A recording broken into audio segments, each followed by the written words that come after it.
These are African rhythms, passed down to us through ancient spirits. Feel the spirit, a unifying force. From WSNC 90.5 FM, a broadcasting service and NPR affiliate of Winston-Salem State University, welcome to Africa World Now Project. I'm your host and producer, James Pope. Today, a look at the current conditions in South Africa. Africa World Now Project is next.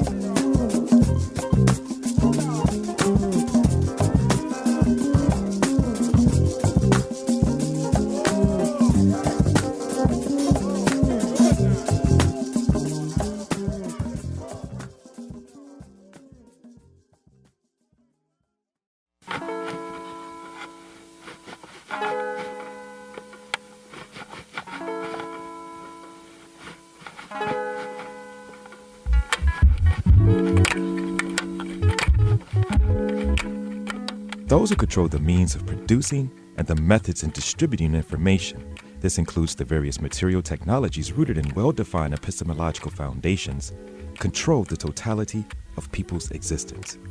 What does this mean, and how does this relate to understanding politics in South Africa? The dominant narrative presented on the ANC, the struggle against South African Apartheid, the conditions and systems implemented when the ANC became the ruling party, suggests that in a post-Apartheid South Africa, the people of South Africa experienced distinctly identifiable improvements in their lived conditions. However, according to Benjamin Fogel and Sean Jacobs in their article, Zuma is not the only problem. Over 2 decades after taking power, the ruling African National Congress, the ANC, is less associated with national liberation than with corruption, cronyism, and neoliberal economic policies. In fact, Fogel and Jacobs argue in another article titled South Africa's Coming Two-Party System that the ANC was never fully a left party. Historically, it consisted of African elites who appealed to British colonial authorities for recognition and lacked a mass base until the 1950s.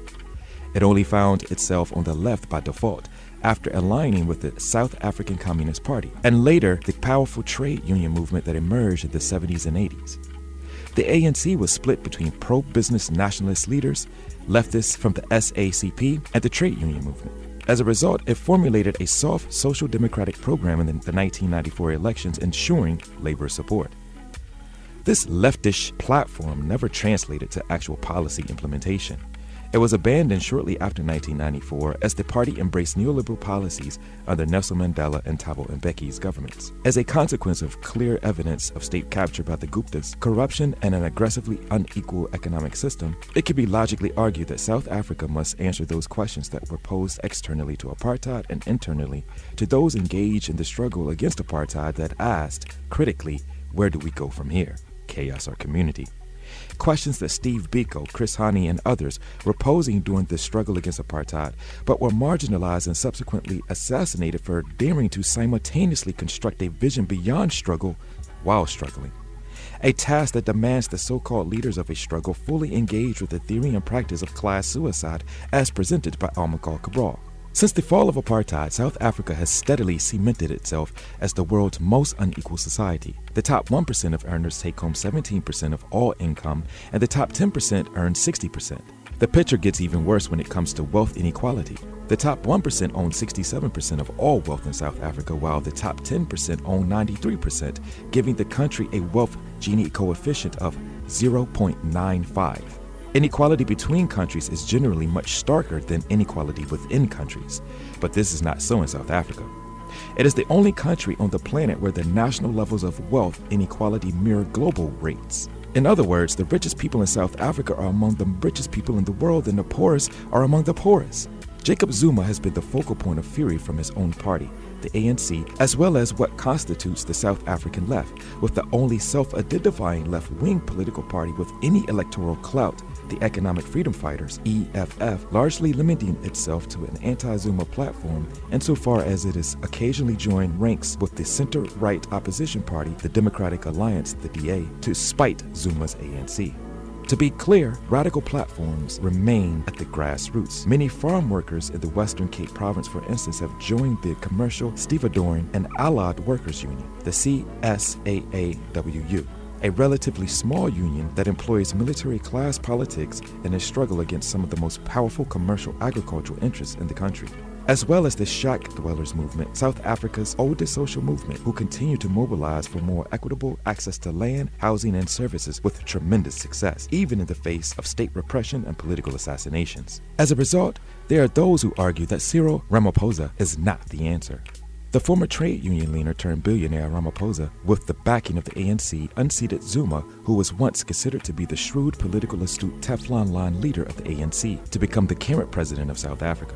While Ramaphosa's supporters have heralded his victory as a triumph over corruption, criminality, incompetence, and repression that have characterized Zuma's presidency, once a darling of the left, Ramaphosa's record will forever be stained by his involvement with the 2012 Marikana massacre. In the days preceding the massacre, Ramaphosa petitioned the government on behalf of Loman, the British mining company, at the center of the Marikana massacre. Evidence has been uncovered that his actions directly contributed to the murder of 34 workers, betraying the movement he cut his political teeth on. To relegate systemic inequality, corruption, and violence to one person negates the reality that the nexus within which these interdependent practices thrive are contradictory to the values and ideas that South Africans rooted and root their resistance in. Today, as a follow-up to our program that examined African world history in the service of African world liberation, we invited Nia Kute back to have a much-needed conversation on the current conditions in South Africa. Nia Kute is an independent African policy analyst based in Washington, D.C., and was former executive director of the African Immigrants Caucus. He was formerly the executive director of Africa Action and former director of OSI West Africa in Nigeria. Prior to that, he was a Georgetown University adjunct professor of African Affairs and former research director at Trans-Africa Forum. Mr. Akute appears regularly on various media outlets such as Al Jazeera, BBC, CCTV, NPR, The Real News Network, and many more. Our show was produced today in solidarity with the Native, Indigenous, African, and Afro-descendant communities at Standing Rock, Venezuela, Corporation Jackson in Jackson, Mississippi, Brazil, the Avalon Village in Detroit, Colombia, Kenya, Palestine, South Africa, and Ghana, and other places who are fighting for the protection of our land for the benefit of all people. Enjoy the program.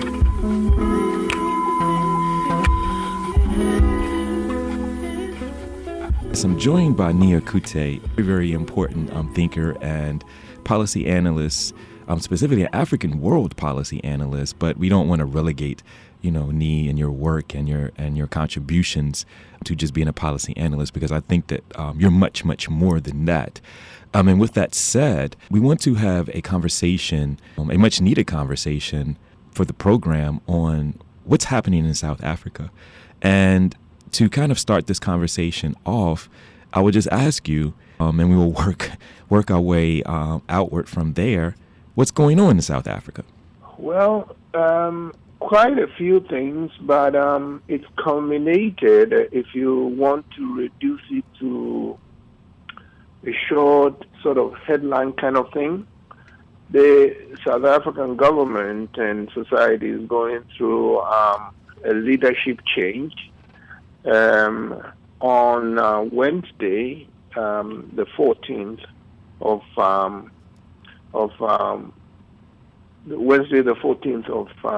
February, the president, Jacob Zuma, resigned. He was actually forced to resign, but he did resign.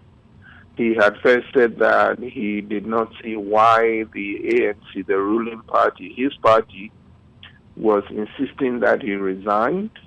He said this publicly earlier in the day in an extensive interview with South African Broadcasting on TV. And then later, he went back on TV hours later after the head of the party and others went to talk to him, and he gave a speech saying he was resigning. Of course, we don't know what he was offered, but okay, so basically the thing is that South Africa has gone from President Jacob Zuma to President Cyril Ramaphosa, and it is significant because Zuma was forced out and because he's been there for 9 years and there have been all manner of allegations. And so it's whether South Africa is going to take a new turn. And from my point of view, does this mean changes in, progress in South Africa, tackling of issues, and the country does have significant issues?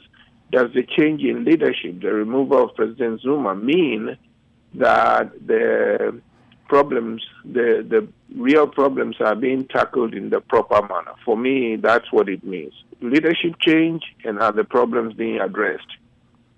And so when we think about those problems, of course, and I think we can really get into the crux of this conversation, when we think about these particular problems, we're talking about land issues.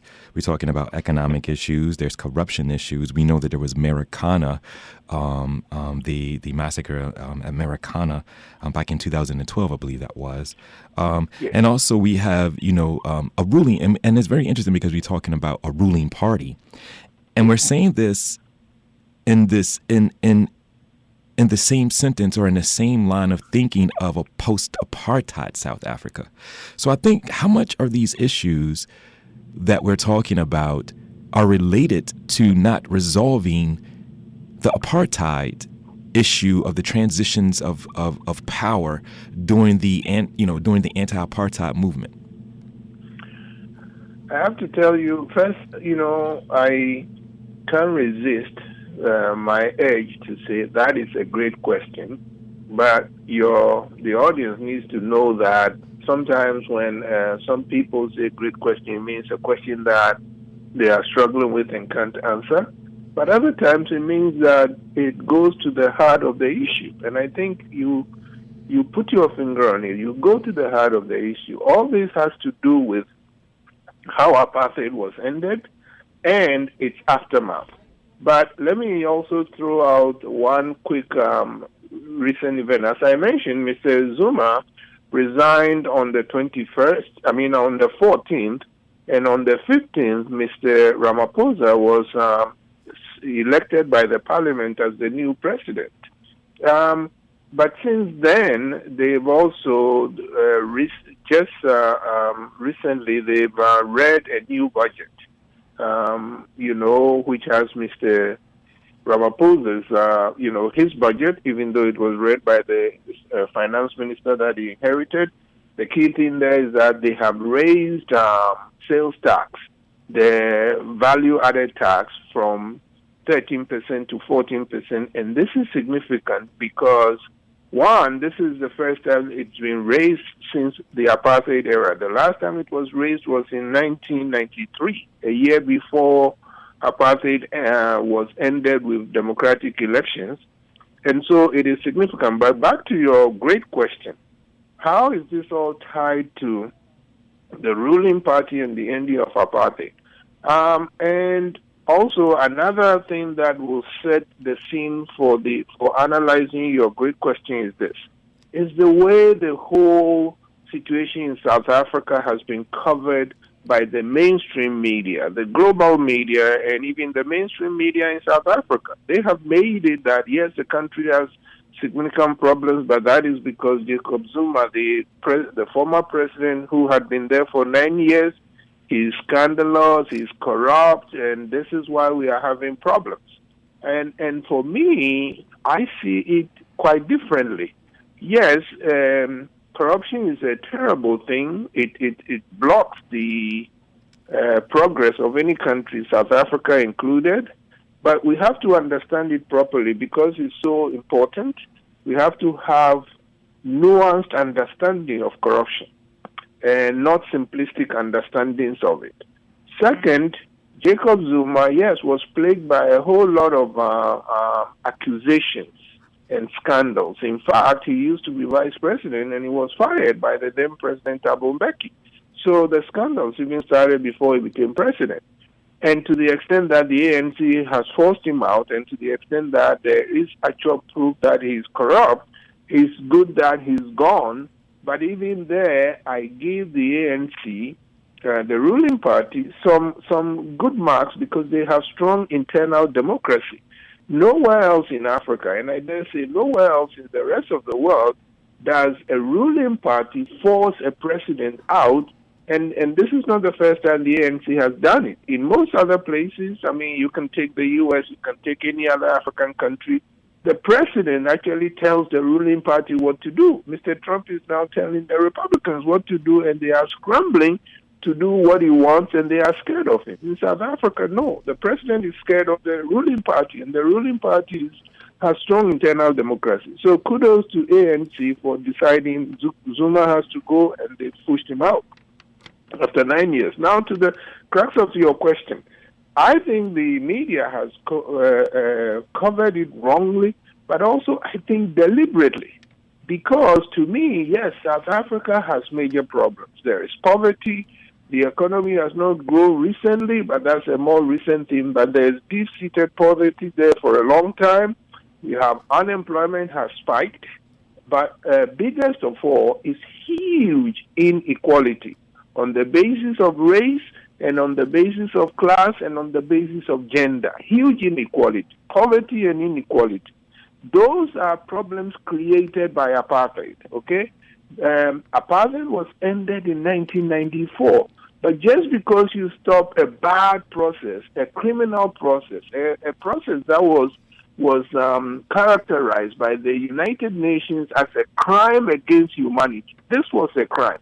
It devastated the country for years and years and years. And the other thing is, well, we have to understand how long apartheid was in South Africa. For me, apartheid needs to be understood as white supremacy, okay? White supremacy in South Africa, it has a local name, apartheid, but it's white supremacy. So it did not start in 1948 when they gave it the name of apartheid.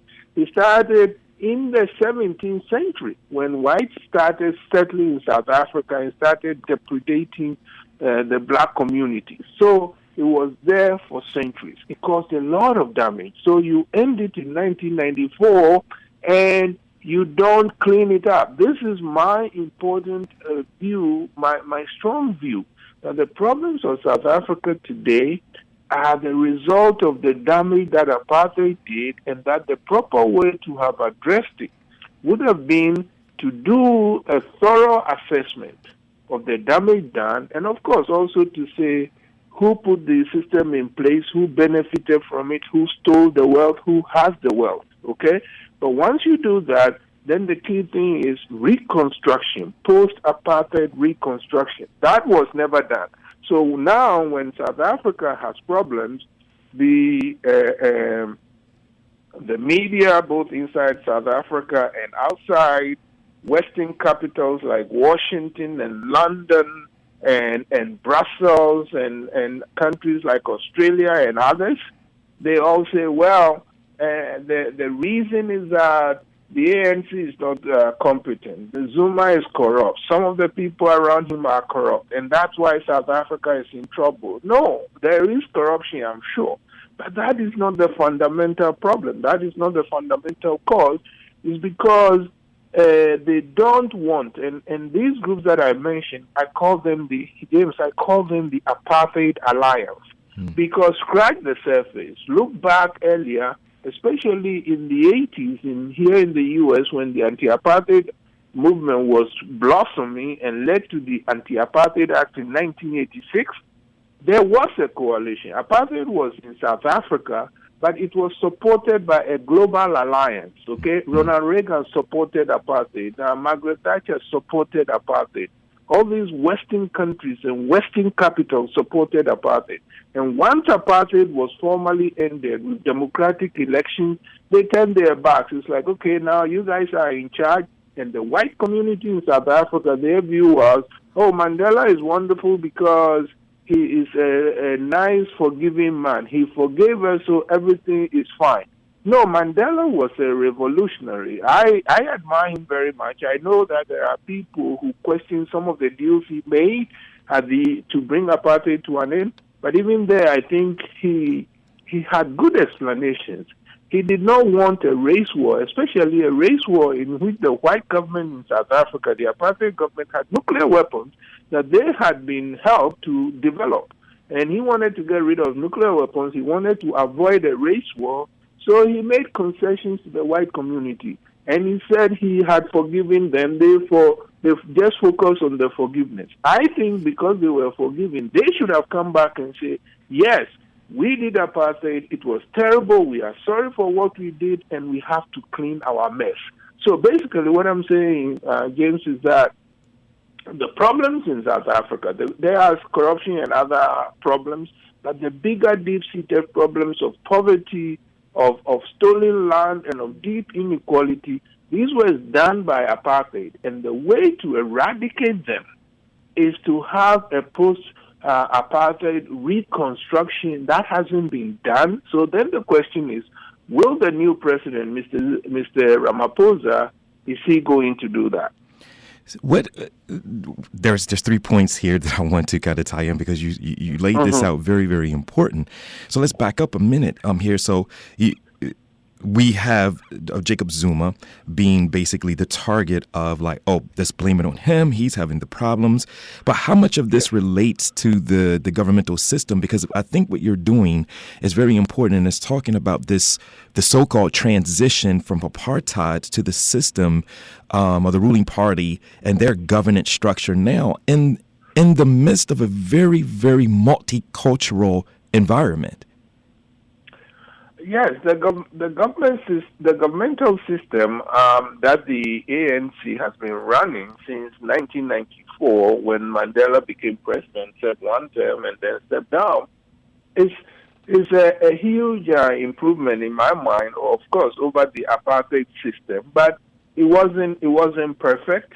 They have a federal system, then the national government, and of course, because these groups that had benefited from apartheid, they kept, in my view, they kept the loot that apartheid gave them, and they did not want to come forward. James, you know that one of the things South Africa did in the aftermath was a Truth and Reconciliation Commission, where the deal was you come forward and confess what you did under apartheid, during the apartheid era, confess your crimes, and we promise to forgive you.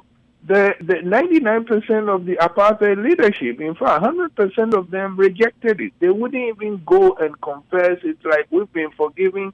And one of the things that really, really bothers me, is that the international community gave the Nobel Prize to F.W. de Klerk, a man who never worked outside of the apartheid system from his youth until he became an apartheid president, okay?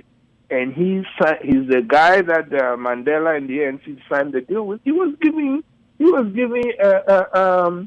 Nobel Prize. I am still astounded and angry about that to this day, rewarding a criminal for his crimes because he surrendered. So the system that was inherited, I'm saying, you asked about the governmental structure, I'm saying it was better than apartheid, but it was far from perfect. So in the midst of all of this, you had other people thinking about, the future of South Africa. And I'm thinking about Steve Biko. I'm thinking about Chris Hani. I'm also thinking about these conversations that were going on. And I'm thinking about this in relation to how is this having an impact on South African people? When we're talking about moving forward and we're talking about a future, and South Africa is very important for a number of reasons. In the midst of all of this, what about those strands of thoughts, those conversations that were going on at that particular time that kind of foretold where we're at right now? Precisely. You are so right. South Africa has its, people who have come into the country. Even some of them were not even undocumented. Some of them were brought in by the apartheid government. In fact, many of them were brought in by the apartheid government legally. But of course, apartheid was abusive, a criminal system, a crime against humanity, and the victims of the crimes were indigenous South Africans, indigenous poor South Africans, indigenous black South Africans. So in many instances, they resented these new people who were being brought in. You can understand why. It has repercussions today.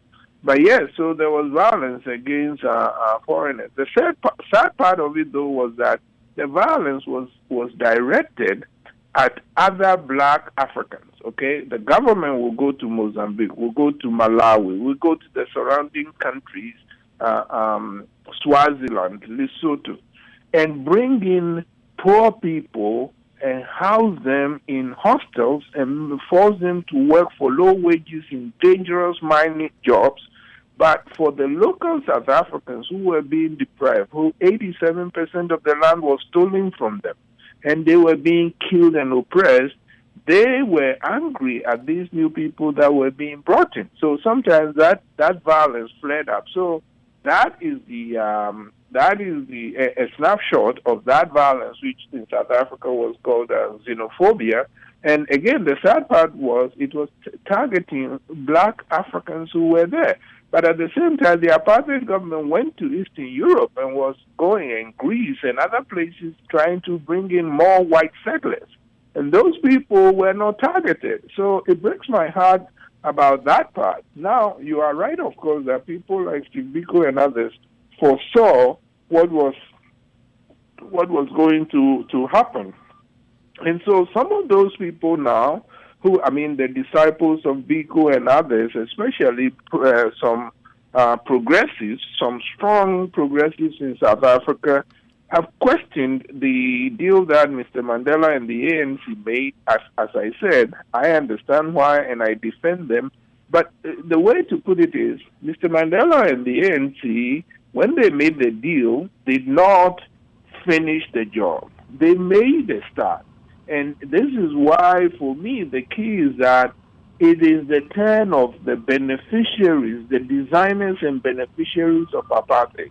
That is the white community in South Africa and the white alliance, global white alliance, London, Washington, and the rest of Europe and Australia and New Zealand. They supported apartheid. They need to say, okay, now we need to clean it up. They are not doing it. So this is why the fight is now bubbling, and I'm saying how Zuma was covered was so important and so wrong is that they are trying to say the problem is Zuma, okay? So the problem is corruption in the ANC. If there was no corruption, everything would be fine. No, South Africa needs to be reconstructed after apartheid. That calls for, as I mentioned, they just read the budget. They raise the sales tax. The sales tax hits poor people the most. So when they need tax money, they are squeezing poor people more. My whole argument is the money for reconstructing apartheid needs to come from those who, for reconstructing after apartheid, needs to come from those who benefited from apartheid, the white community. If you have to raise taxes, raise it on the white community and the few black rich people. Raise it on them, not the poor majority. But they are doing this. I have to tell you, I think that President Ramaphosa, again, is being powerful, just a week or so, a couple of weeks.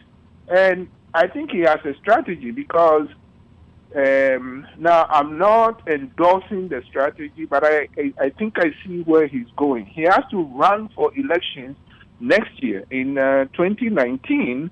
In about 14 months, he has to run for elections. At the same time, the economy is not doing well. He wants the economy to do well, which means he has to talk the talk of global capital, the talk of markets, the talk of bond raters and all that. So I think this is why his budget is, okay, I'm going to squeeze the black poor and close the budget gap, and we have too much debt, 60% of GDP debt. I want to lower it. But all those things are hard on the poor black people. I think that's part one of his strategy. Part two, and I'm predicting here, as we get close to next year's election, I expect him to turn more populist and try to do things that black voters, who are the vast majority, about 80% of voters in South Africa are black, and the vast majority of them are poor because they were the primary victims of apartheid. He will try to appease them by doing some things, including looking at the land issue, including subsidies, including maybe even lowering this VAT tax again. So I think this is part of what has happened. But to your question about the people, Steve Biko, his followers, other visionaries who analyzed the system, predicted where we are, they would have liked a more vigorous contestation, a more and less compromise with global capital. So in that sense, they are some of the critics of the ANC and even Mr. Mandela that the deal that they signed was too generous to the perpetrators of apartheid. And this, I think that this becomes important because I want to press on this particular point of Ramaphosa's, you kind of like looked at or outlined the strategy that he's attempting to implement, but there's some very, very big problems with this particular strategy, because we see that particular strategy here in the United States with people of African descent. We see that strategy by, a global white alliances or global capital, or monopoly capital in many, many different places. The problem with this is that, we have, young people and students who are calling for decolonization. They're calling for fees must fall, and they're in solidarity with other African youth around the continent, but also outside the continent.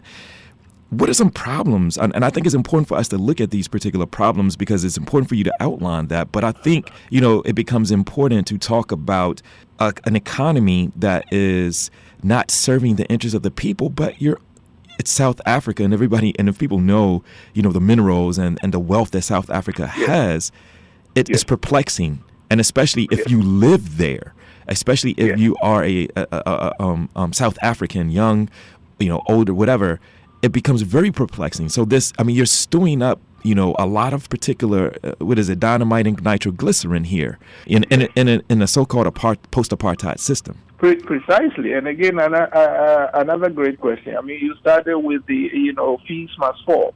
Well, former President Zuma, one of the concessions he made trying to fend the, he's always denied the allegations against him. And truth be told, we have to say he has not been convicted of anything. But at his level, he's a politician, a head of state.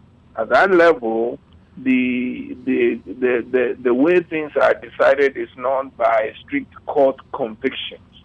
And so, if the image is bad, then you are in trouble, even if you haven't been convicted. But one of the things he did to push back and to appease some of the criticisms of him, including those not so much accusations of him, but as you mentioned, black South Africans, especially young people who are hurting, they had fees must fall.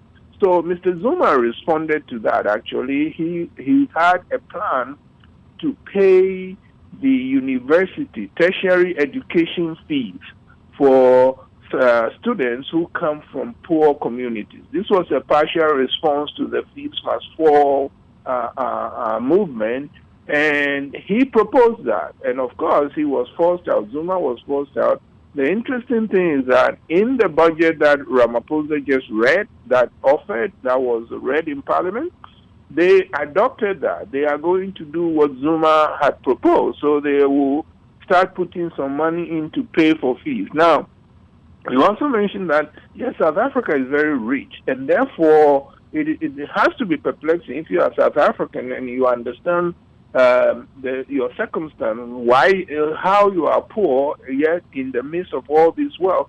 But actually, one thing I read some time ago, somebody said, South Africa history is interesting when wealth has been discovered, gold and diamonds and platinum, all those things that have been, when they are discovered, it actually becomes a curse because all the global predatory players all honing on South Africa and moving. Even the war between the British and the Afrikaners, which led to the Great Trek, was because wealth was discovered, and therefore Great Britain decided, hey, we have to grab this. Okay, so the wealth actually attracts predators, and this is the conundrum in all wealthy countries, especially Africa, where there are wealth under the soil, but the government and the peoples are not strong enough in the face of international predators who have money, who have information, who have armies, who have guns, and who have the media on their side. And so the same thing is going on. So the wealth of South Africa becomes a case because the international community wants to grab it, and they don't mind killing the locals, they don't mind working the locals to death, they don't mind stealing the money. Now, the other part of it is that, yes, this is part of the whole global capital thing. And you mentioned that some aspects of it are here. This strategy of we are trying to appease them. Now, we have to stay strong and we have to stay optimistic. But when you look at the global system games, there are things that make you worried because this capitalist system it's like it's taking over the whole world. At the beginning of the Cold War, which is in the 1950s, socialism was alive and well in certain parts of the world. If you compare that to today, almost 70 years after the Second World War, socialism has shrunk. Even Cuba is loosening its socialist economic systems, allowing private property. China is now the most rapacious of the capitalist countries. Even though it says it is a communist country, it is rapacious in the capitalism that it practices. I look around the world, I don't see any country that is really practicing socialism. So everybody is latching onto this exploitative capitalist system. And so we have to find a new system, but it is hard to be optimistic when you look globally.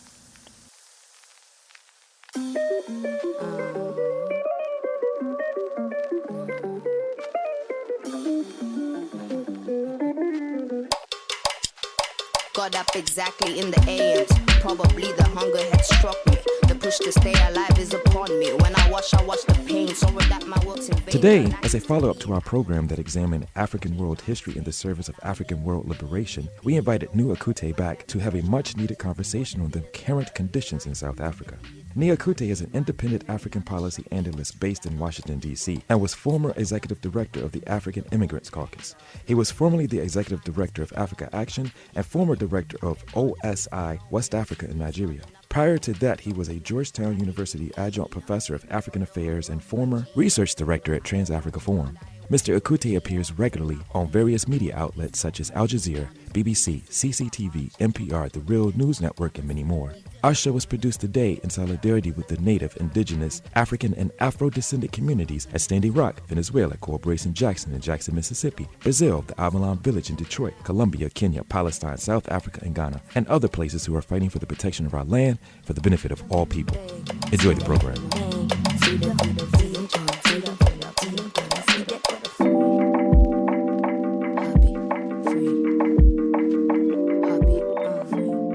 So let me push on your praxis, your theory and your practice, because you mentioned that how can people stay strong? And this is a fundamental question when you're talking about moving against global capital or moving against oppressive structures. You are a veteran of the anti-apartheid movement. What are some important mechanisms that can help in young people listening to this, or people listening to this, or younger people across the world who are concerned about, these particular issues in South Africa and Southside Chicago and Brixton or wherever African people or people of African descent are? What are some mechanisms that can help in strengthening people or strengthening people's resolve against this system? Because again, we don't want to give this supremacist systems, racial capitalism too much credit, because we have people, and African people have risen up against it multiple times and defeated it. So what are some? And I'm gonna pull on your elder. I'm gonna get your elder hat right now. So Sure. Mm-hmm. Sure. No, and actually at this point, if you permit, I think we have to say we need to give truth in interviewing that you and I are friends and comrades. We know each other well, and I say that to say if because I'm again compelled to say that is a great question, and the audience is going to say, oh well, they are friends. They keep saying great question, but it is a great question because. And you are pushing back on my saying that when you look at the spread of global capitalism, it is gloomy. But you are so right that that's one side of the picture. Number one, historically, the African world, peoples of African descent around the world they have overcome far greater things. So why should we be despondent about this? Number two, and then in this particular circumstance, moving forward, how should we confront this? How can we tackle this beast, this animal, and what are lessons we can use to make progress so that we are not despondent and we are optimistic? And I will answer that, but I think it's a great question, and I think you are right. There is no need for us to be depressed about this. It is a serious challenge, but we and our ancestors have overcome far greater challenges. This is what really, really, really makes me optimistic and going, that we have overcome far bigger problems than this. This too we can overcome. Now, how do we overcome this one? In my humble opinion, I say, look, again, if you look just at the economics of it and the spread of global capitalism and inequality in the United States, in South Africa, in Ghana, where I was born, everywhere, if you look at just the economy, yes, it is not good news, but we can turn it around. How do we do that? I happen to believe in, and we might have a debate about that, but I happen to believe in people's power. I happen to believe in democracy, because at the same time that countries have embraced capitalism, with the exception of China, most countries are claiming that they are democratic, even those who are not. So I think even the hypocrisy of countries saying we are democratic when they are not shows you the power of people's power, because at the end of the day, real democracy is power in the hands of people. Again, economically, there is inequality. Some people are billionaires, whereas other people are sleeping in the streets. So there's huge inequality. But when it comes to politics in a country like the United States, everybody has the vote. A billionaire's vote counts as one, a street person's vote counts as one. So my advice to young people is grab that opportunity. I'm not saying everybody should be an activist like me. Our mutual friend, Musa Mutali, we joke all the time that everybody is not called to be a 24/7 activist, but everybody can play a role, especially in the political system. So people have to vote, and also people can start local, okay, by organizing locally, by taking problems in their neighborhoods and say, okay, if I want something done about this, I must be the one doing it, and then form solidarity with others. This is how apartheid was defeated. This is how we are going to turn this global system around. Because, and again, I'm so glad that you pushed back, because we should, as I said, it's depressing to look at all these countries adopting it, but at the same time, even they are realizing there are problems. Even in this country, the United States, how many people are not aware that inequality is a problem?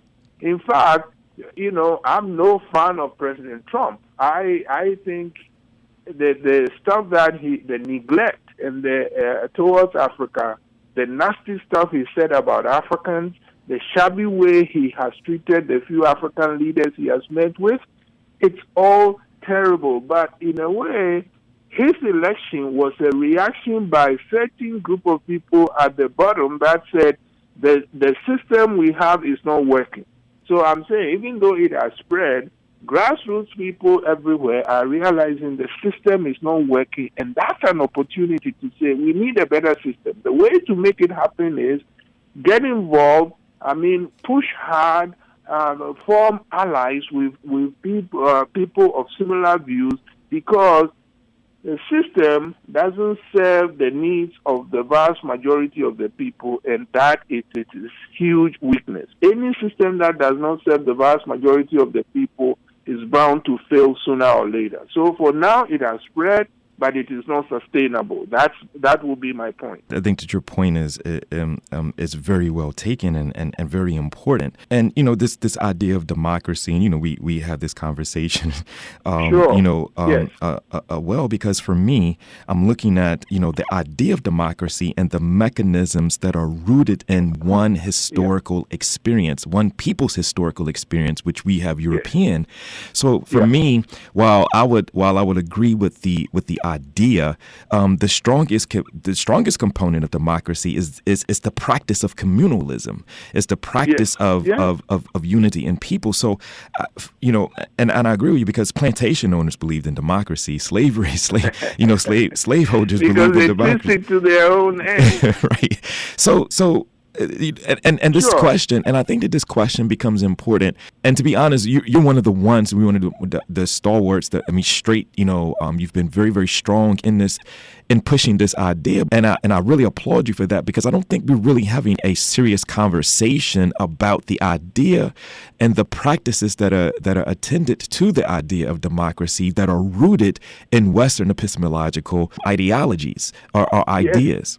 I concede the point totally, that when I say democracy, I need to be careful, especially when I'm speaking in the United States and to a largely American audience. I need to be careful that, what is the essence of democracy? What do we mean by that? And here is the other thing. It is true. Plantation owners also, you are so right, talk about democracy. And so, in fact, sometimes people like me, we have to be careful with the words you use, because they can be hijacked to do the opposite of what we want and what we recommend. So when I say democracy, I have to be careful about it. But I do believe in the idea, and the idea, one way to make my point and defend my point is that actually, the thing that I hate the most is when people say Western democracy, okay? As if democracy is something that belongs to the West and they send it to other places. Well, when you talk about the West, you are really talking about Europe. Yes, the United States is there and it's powerful, but it's less than 300 years old, okay? The Western idea is European. And Europeans are one of the least democratic continents I know of. They had kings who had all the power in the world. They even phrased it as divine rights of kings. Now, democracy is the opposite of that. The democracy that I talk about is people's power. And the Americans actually put it in a way when they broke, the slave owners who broke away from Britain, the so-called founding fathers, they did put a phrase on it that I actually like. It said, the consent of the governed. That's what I mean by democracy. If you are being governed, it has to be with your consent. Whether you are a small community in Detroit or Southeast DC or in Soweto or in Ghana or in Libya or in Angola or in DRC, okay, or in Jamaica or in Brazil or in anywhere else. But for me, democracy says people who are being governed have to give their consent. And for me, I love that because it allows me, it's the principle that I use to fight imperialism, the principle that I use to fight colonialism, the principle that I use to fight dictators. You don't have a right to govern anybody without their consent. So for us, the governed, we must understand no government is legitimate if it doesn't have our consent. So James, that's what I mean by the democracy. Now, yes, I mean, you are busy and you are doing great programming, but at one point, we need to continue this conversation on just democracy alone. It is not what the West has made it. It is not what the plantation owners call democracy. I mean, how can you own a plantation and slaves and then say you believe in democracy? It is rank hypocrisy because the people you are lording it over have not given you their consent. So let me say again, what I mean by democracy is the consent of the governed. So citizens need to understand, whether in South Africa or in Detroit or in DC, need to understand that it is their consent. And if they haven't given their consent, the so-called government has no power. They can change the government to one that has their consent. Democracy, properly understood, affords us the mechanism for that. That is what I mean by democracy. But yes, I have to be careful so that people don't think it is what prevails currently in the United States, where money plays such an important role that if you don't have any money, you might as well not be living in a democracy. And I want to back up what you're saying, because what you're doing, and I think that is important, and I wanted you to kind of outline that, because I understood what you were saying, because I too agree that democracy has been hijacked, because again, what we're talking about is the idea and the differences in its practices. And if we're looking at, African indigenous practices or indigenous people's practices, those are the practices that are rooted in human emancipation and human care. When you think of democracy as practiced by Western, we're talking about racial capitalism. Capitalism is synonymous with the idea of democracy. And so I think and if you forgive an interruption, do forgive me. I think one example that I like to use is, one of the historical figures I've read about and that impressed me the most as deeply democratic is Nelson Mandela. And we are talking about South Africa, so it's appropriate. I mean, in July of this year will be the 100th year since he was born. The South Africans are planning a big celebration. But Nelson Mandela was deeply democratic.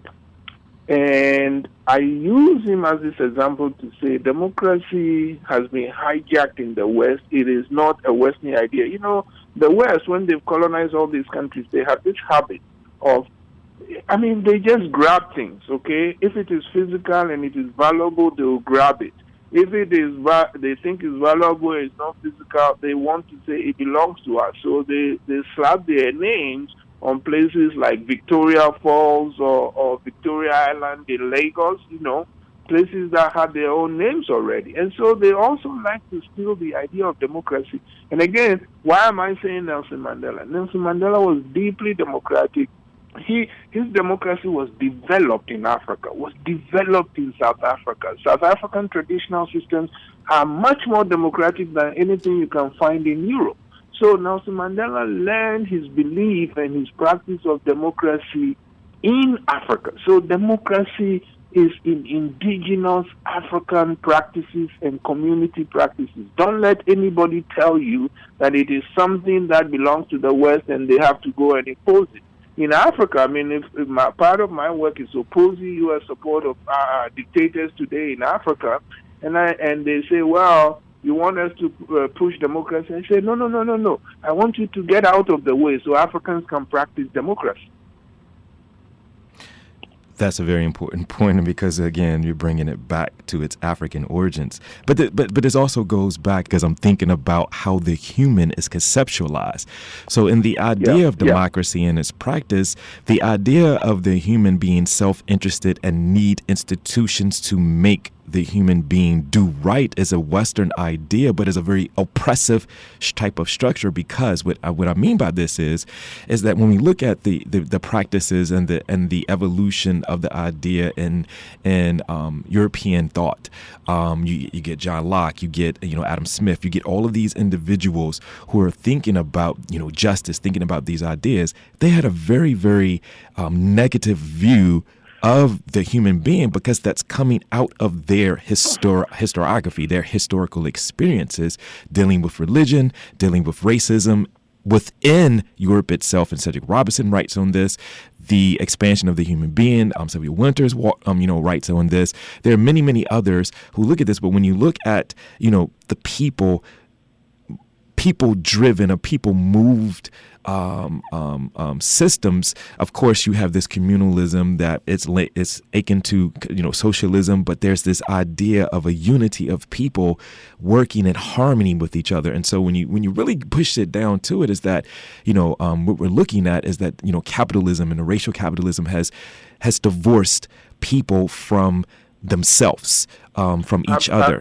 Absolutely. In South Africa they have this word Ubuntu, which captures what you are saying, the communalism which says, I am because you are, okay? I fit in with other humans. I fit in with the community, okay? It is in stark contrast to the European idea of individualism, okay? Number one is individuals. Number two is about power. And so you grab as much power and you slam it against others and you make them submit and you take whatever you want. And in that chaotic, predatory environment, they back into some aspects of democracy, which means if we are not to have chaos, we must have institutions that enforce things. You again use force, but in fact, their definition of the state is that it must have the monopoly on violence. Okay, the state must have monopoly on violence so it can use to bring everybody to heel. Of course, the state gets captured. But you are right. It is in contrast to the African idea of we are humans connected to each other, okay? We are important because other humans are important, and we form a community, and it is about the community. It's not about one individual imposing their will on others. And that community is in harmony with the environment and the cosmic universal principles that drive those interactions become important too. I mean, you are making great points that you are making me interrupt, and I apologize. But I'll tell you, yes, I grew up in a small fishing village in Ghana, which has now become part of the capital, Accra. Okay, there are rivers and streams actually, but as a kid, I thought they were rivers and they empty into the sea. But the respect for the environment is said that those streams, we said, look, they have best days, okay? So you don't fish in them on these days, okay? Even the sea, we respect the sea with all its bounty. There are days when you don't go fish into the sea. You must allow the fish to rest. You must not harvest beyond its sustainability. Now, as we speak, James, all this has been destroyed.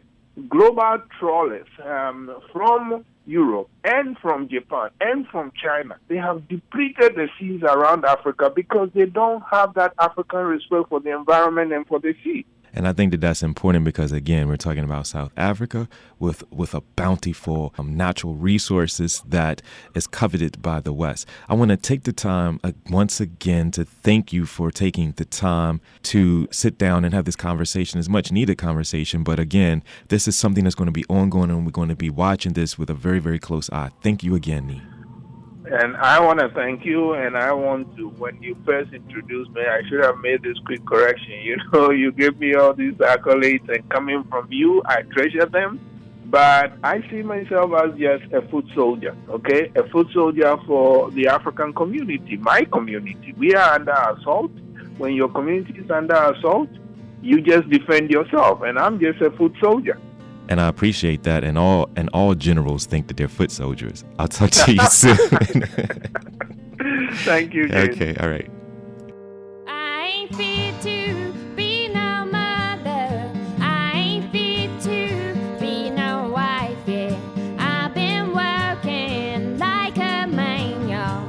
I've been working all my life, yeah. All my life, y'all. All my life,